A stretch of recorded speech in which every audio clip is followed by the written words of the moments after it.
Beaux-parents, patrons, interlocuteurs sporadiques, nombreuses sont les personnes qu'on ne peut ni vous voyer ni tutoyer car dans les deux cas cela crée un malaise. Voici comment communiquer sans tu ni vous.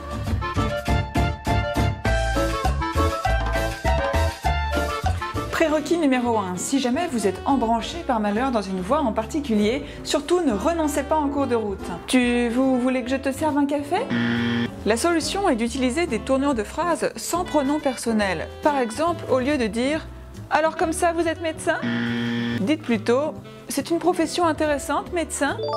ou bien « J'ai entendu dire qu'il y avait beaucoup de médecins dans la famille. » Mais attention, certaines tournures impersonnelles ne conviennent pas car elles donnent l'air négligé.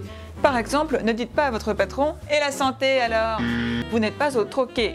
Optez plutôt pour le classique « Tout va bien ?» ou bien « Ça va ?» Surtout ne paniquez pas car alors les phrases impersonnelles paraissent très agressives. « Il veut du café ?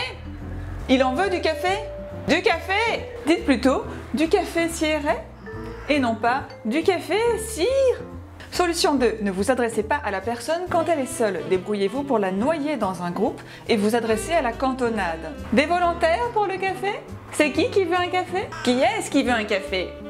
Il existe une solution inverse. Au lieu de parler à tout le monde, ramenez tout à vous. Je fais du café pour deux ?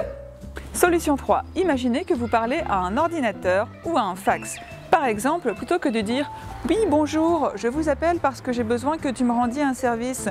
Pourriez-tu me trouver la facture du 13 janvier ?» Visualisez une intelligence artificielle ou un bot et dites « Bonjour, j'appelle parce que j'ai besoin d'un service. Il me faut le numéro de facture du 13 janvier. Cordialement. » Et si vraiment vous n'y arrivez pas, vous n'avez plus qu'une solution, déménager aux États-Unis. Thank you, bye bye.